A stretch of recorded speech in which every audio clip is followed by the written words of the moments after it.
2025 সালেও কোভিড-19, হ্যাঁ আপনি ঠিকই শুনেছেন, কোভিড-19 আবার ফিরে এসেছে এবার নতুন রূপে। ভারতের বিভিন্ন রাজ্যে আবার সংক্রমণ বাড়ছে।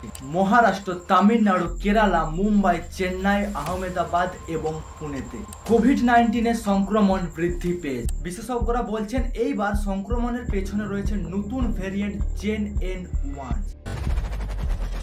স্বাস্থ্যমন্ত্রী দীনেশ গুন্ডু রাওয়ের মতে কর্ণাটকে 16 জন সক্রিয় রোগী রয়েছেন।